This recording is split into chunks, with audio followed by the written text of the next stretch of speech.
My name is Erin Lochran, and today I'm going to be talking with you about inclusive and multicultural story walks as a form of passive outreach for public libraries.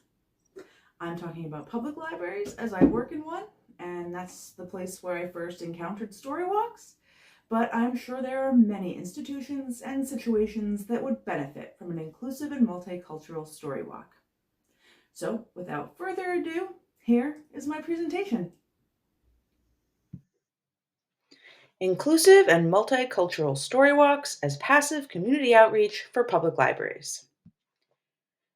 Key points that we're going to go over.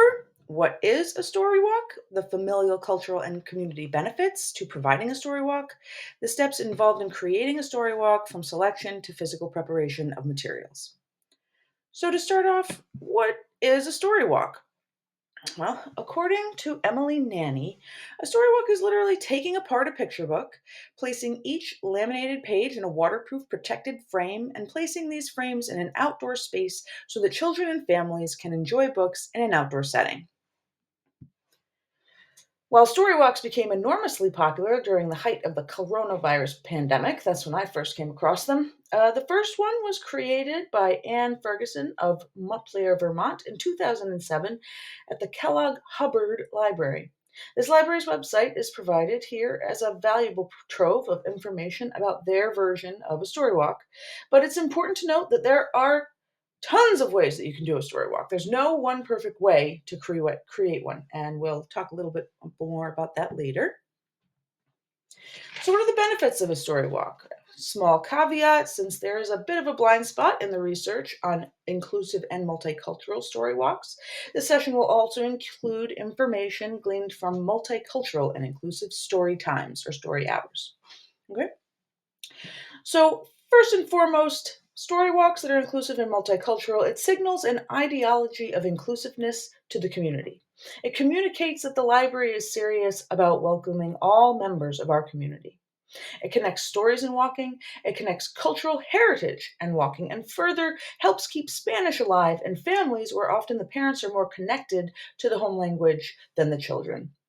It supports walking initiatives and it gets families reading together, which we absolutely love. It makes cultural reading free and available for voluntary reading. We're going to pull in that global reading there. Provides early literacy opportunities, and in our situation, because it's going to be bilingual, both English and Spanish speaking members of the population will have access to those early literacy opportunities. It brings the library out into the community and it increases the visibility of the library. So, these are some reasons, but how do we start? Well, building our story walk. First and foremost, we're going to pick a book. The Kellogg Hubbard Library has this list of considerations when choosing a story walk book. One is minimal text. It should not take too long to read each panel of the story walk. It's a walk, so no big blocks and paragraphs, right? The illustrations should not necessarily cross the center of the book. Because of the disassembly process, cutting down the center of the book, you're going to lose a little bit of the illustration. So anything that is really important to the storyline should not be crossing the center of the book. There should be a messaging of kindness and caring. If your story walk is outside the library, then it may be the first interaction with the library that a new user may have. So be sure that the book that you are choosing is sending an inclusive message. You can use different seasons as a way to decide your story walk book, and they can be nature-based. I consider this optional. Use your judgment. You know your community that you're serving. You know your surroundings. Decide how you want to do that. And I add to this list must be published in both English and Spanish. For copyright reasons, we can't have a member of the Spanish-speaking community translate a book, and therefore the book needs to either be already both in English and Spanish or have editions of each available. All right. So, when looking for these inclusive books, we do have some resources Okay, the Mildred Batchelder Award is given to a publisher who publishes and translates global books. The Hans Christian Andersen Award is an international award given to an author and illustrator of children's books. The U.S. Board on Books for Young People and wowlit.org, Worlds of Words Center of Global Literacies and Literatures, is a really fantastic resource that gives you lots of opportunities to find books that are written in several different languages. Okay?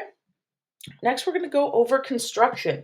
Once you've decided on your book, you're going to have your library purchase 3 paperback copies, 1 in Spanish, 2 in English, unless you find a book that's already in both. This is necessary because of copyright law, we cannot reproduce any pages. So all pages that have illustrations and story on both sides of the page will need a double. Then, with an X-Acto knife, carefully dismantle the book and decide which pages will serve as a background for both languages. So, this is a picture of the last story walk that I did. This was Swimmy. And in some cases, I transplanted the Spanish onto the English backgrounds. And in some cases, I transplanted the English onto the Spanish backgrounds. Sometimes it worked better because of the way it was formatted. You have to decide those things. Use a glue stick to paste them down. This stops from bubbling. And then you're going to reunite the pages with tape on the back.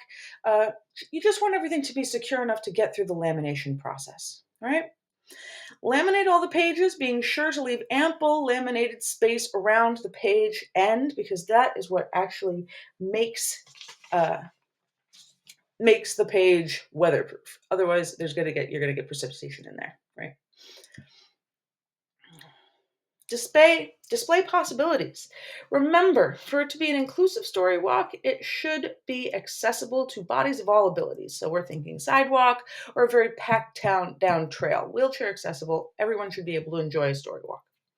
Decide how you intend to display the book. Story walks are popular enough that there are kits and display frames that you can purchase from various companies online. But if your library has physical features that lend themselves to an easier way, then go with that. Be creative. The story walk at my library used blank political yard signs as backing, as you can see in the bottom right, and we used industrial strength tape to secure the laminated pages, right? And that worked out fine. It's very accessible. It's not expensive. A few considerations. Be sure to have an initial panel explaining how the story walk works, its history, and an introduction to the selected book. In case of confusion or vandalism, number each panel so that the reader knows which order is correct and walking through the story walk. Anecdotally, the last story walk I did, some of our precious local teenagers managed to move a couple of panels to change the order of events. The numbers were very useful in figuring this out. Finally, consider putting a QR code linking to a brief 1-minute survey to gather community feedback from the Storywalk experience. We're not there all the time, so we don't know how many people this is affecting or, how many people are coming in contact with it or enjoying it. Is the only downside to this kind of programming. So a QR code or the like is a great way to try and figure that out. So I hope you enjoyed this session on inclusive and multicultural storywalks as passive outreach for public libraries. I found storywalks to be a powerful tool for outreach at my library, and I hope that some of you will consider joining in the fun of creating one. Thanks for watching.